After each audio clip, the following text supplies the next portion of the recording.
Panique en plein vol. Ici, nous sommes à l'aéroport de Guarulhos, au Brésil.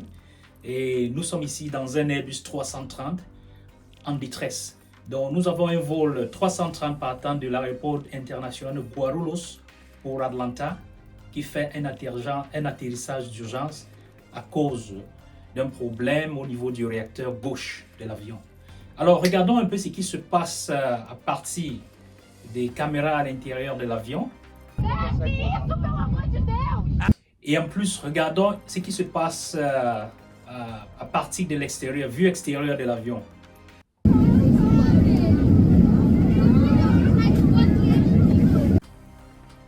Alors, personne ne souhaiterait se retrouver dans ce genre de situation en plein vol.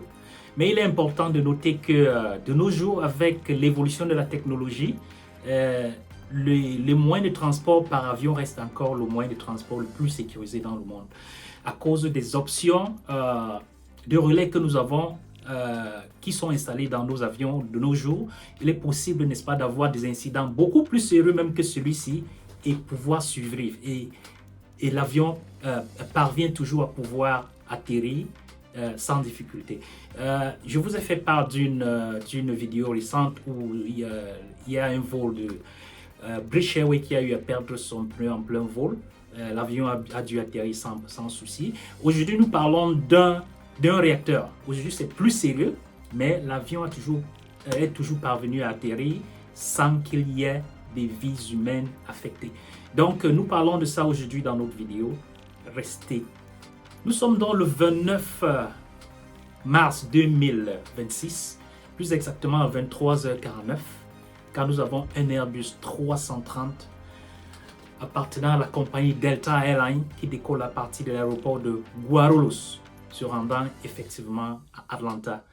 Alors, quelques secondes après le décollage, on constate, n'est-ce pas, que le réacteur gauche commence à produire des flammes et qui est signe qu'il y a un problème, n'est-ce pas, au niveau de ce réacteur-là.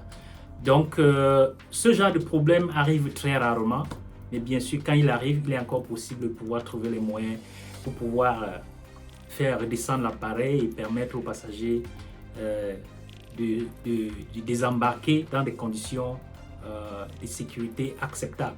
Donc ici, là, nous avons un cas spécial parce que le vol partait, c'était un vol de 10 heures, environ 10 heures, 20 minutes, mais il n'a fait que 10 minutes de vol. Donc, il a décollé et juste au décollage, ayant constaté qu'il y avait un problème au niveau du réacteur gauche, le pilote, n'est-ce pas, a entamé la procédure d'urgence, a déclaré d'abord l'urgence qui doit être relayée au niveau des autorités aéroportuaires pour apprêter, n'est-ce pas, les mesures de secours. Ce qui a été fait, et le pilote, n'est-ce pas, a suivi, n'est-ce pas, le protocole d'urgence dans le cas où on a un réacteur qui s'enflamme ou bien un réacteur qui est défaillant, comme dans le cas de figure que nous avons aujourd'hui. Un Airbus 330 ressemble à ce que vous voyez actuellement sur votre écran. Et c'est un avion qui a une capacité d'environ 300 passagers. Pour le cas de Delta Airlines DL104, il avait 272 passagers et 14 membres d'équipage. Mais c'est un avion qui peut prendre 300 passagers dépendamment de la configuration de l'opérateur. Si on a plus de classes affaires ou bien classe business, on aura moins de classe économique et ça va affecter le nombre total de passagers que l'avion peut, n'est-ce pas, accepter. Donc ici, on a donc un 330, un Airbus 330 qui a 20 ans et qui est doté d'un moteur Pratt & Whitney. En général, les Airbus 330 sont des avions qui ont deux réacteurs. Ici, j'ai un 777, un Boeing, mais ils sont similaires. C'est-à-dire que j'ai deux réacteurs sur ces avions-là. Généralement, ces avions sont conçus de manière à pouvoir voler parfaitement sur un moteur. Donc, la puissance d'un moteur est capable de pouvoir, n'est-ce pas, maintenir ces avions-là en plein vol et leur permettre d'atterrir tel que ça a été le cas de cet Airbus 330.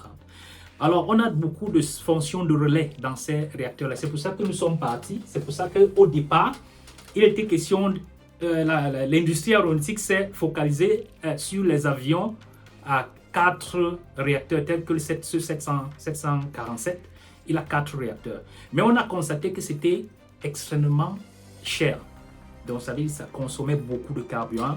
Et puis ce n'était pas économique au niveau des compagnies aériennes.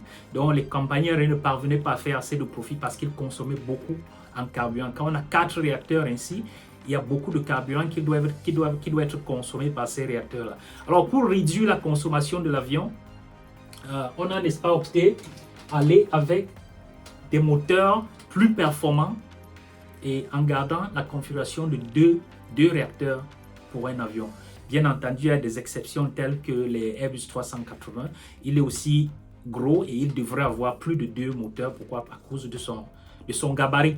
Alors ici, nous avons des avions assez de la classe moyenne, un Airbus 330 qui a 2 réacteurs.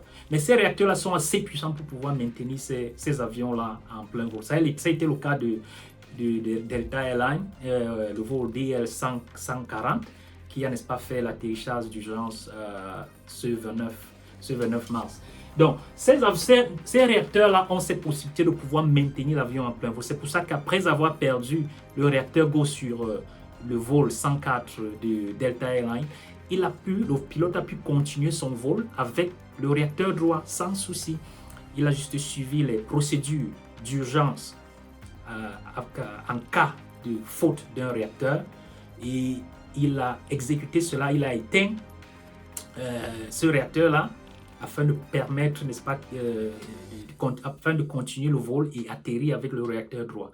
Alors, il y a toute une procédure en place pour pouvoir, n'est-ce pas, faire tout ce parcours. Nous allons essayer de couvrir cela. Mais déjà, vous avez constaté dans ce vol, de la vue interne comme de la vue externe, nous avons eu à constater qu'il y avait des boules de feu qui sortaient du réacteur arrière. Des boules de feu qui sortaient du réacteur arrière. Et ces boules de feu-là étaient parfois contaminées, c'est-à-dire ces boules de feu-là rejetaient des particules.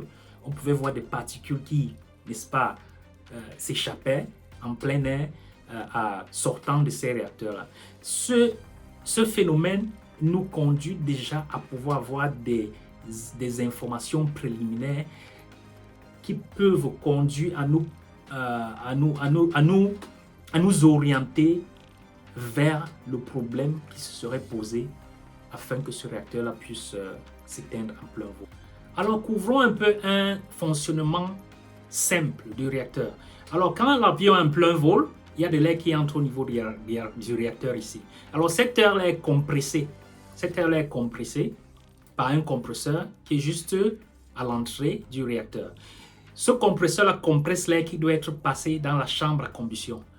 Quand l'air arrive dans la chambre à combustion, il est, n'est-ce pas, allumé, il y a un allumeur et puis il y a du carburant qui est éjecté sous forme de pression. Alors ça produit de la flamme et ça produit beaucoup d'énergie, n'est-ce pas, pour permettre à l'avion, pour donner la poussée à l'avion. Alors cette énergie-là est, n'est-ce pas, poussée vers l'arrière de l'avion et au niveau de l'arrière, on a les turbines. Ces turbines-là, n'est-ce pas, reçoivent cette énergie-là et tournent plus rapidement et rejettent cette air-là de l'autre côté du réacteur et c'est ça qui produit la poussée. Alors, je vous ai parlé du phénomène d'entrée de l'air et du phénomène de sortie. Pendant tout ce parcours de l'air dans le réacteur, s'il y a une petite perturbation, n'est-ce pas, le réacteur va cesser de fonctionner ou bien va créer les problèmes que vous avez constatés, les boules de feu telles que vous avez constatées dans le vol DL104 du 29 mars. Alors, si le problème se trouve au niveau du compresseur, il y aura des rejets d'air. Ils peuvent être soit en arrière, soit en avant, parce qu'on se retrouve dans une situation où le réacteur est étouffé. Le réacteur est étouffé, pourquoi? Parce que l'air ne circule pas correctement dans ces parois. Alors, les parois des réacteurs sont bien définies de manière à ce que l'air puisse circuler sans interruption. Alors, s'il y a une petite fonction à l'intérieur de ce compresseur-là, ou bien au niveau de la turbine, qui permettrait que l'air ne circule pas normalement, alors ça va étouffer le réacteur et ça peut produire des boules de feu telles que vous avez vu dans ce vol-là. C'est un peu ce qui se passe au niveau du fonctionnement interne du réacteur et ce qui peut expliquer la raison pour laquelle ce réacteur-là n'a pas pu fonctionner lors du décollage. Alors, dans le cadre de notre vol Delta Airlines Flight DL104, Le vol a continué avec le réacteur droit jusqu'à l'atterrissage. Il a juste fait un détour, ça a duré environ 10 minutes. Il a fait un détour et il a atterri avec le réacteur droit. Mais dans la procédure d'atterrir avec le réacteur droit, il est important de savoir que on a perdu le réacteur gauche, il ne reste que le réacteur droit. Mais on a également un autre petit moteur derrière l'avion. La majorité des avions commerciaux ont ce moteur, un troisième moteur derrière l'avion. Ici, à ce niveau-ci, il est tout petit. C'est juste un moteur de relais qui nous permet de pouvoir, n'est-ce pas, l'utiliser pour avoir des énergies électriques et hydrauliques alternatives. Donc, c'est vrai que nous avons déjà de l'énergie électrique et hydraulique qui est produite par ce réacteur-ci. Nous allons ajouter à ça de l'énergie électrique et hydraulique qui seront produites par le EPU, Auxiliary Power Unit, qui est derrière l'avion, pour alimenter l'essentiel des équipements dans l'avion. Donc, une fois qu'on a perdu un réacteur, on éteint tout ce qui n'est pas essentiel, tel que vos in-flight entertainment. Donc, les écrans que vous avez dans les avions, tout ça, ça doit s'arrêter. Tout ce qui se passe au niveau de la cuisine de l'avion, ça va s'arrêter. Parfois même, on arrête tout au niveau des toilettes. On n'utilise plus que ce qui est essentiel, permettant à l'avion de pouvoir survivre pendant cette courte durée et pouvoir atterrir. Donc, c'est ce qui a été fait pendant ce vol par le commandant de bord. Donc, il a réduit l'utilisation au niveau des systèmes de l'avion. C'est vrai qu'on a assez de relais, mais il faut maximiser afin de pouvoir permettre l'avion de pouvoir atterrir dans de bonnes conditions. Et ce qu'il a fait, c'est ce que ce pilote a fait avec bravoure. Il a pu atterrir l'avion et les 277 passagers et 14 membres d'équipage sont sortis sains et saufs. Donc, restez connectés avec nous.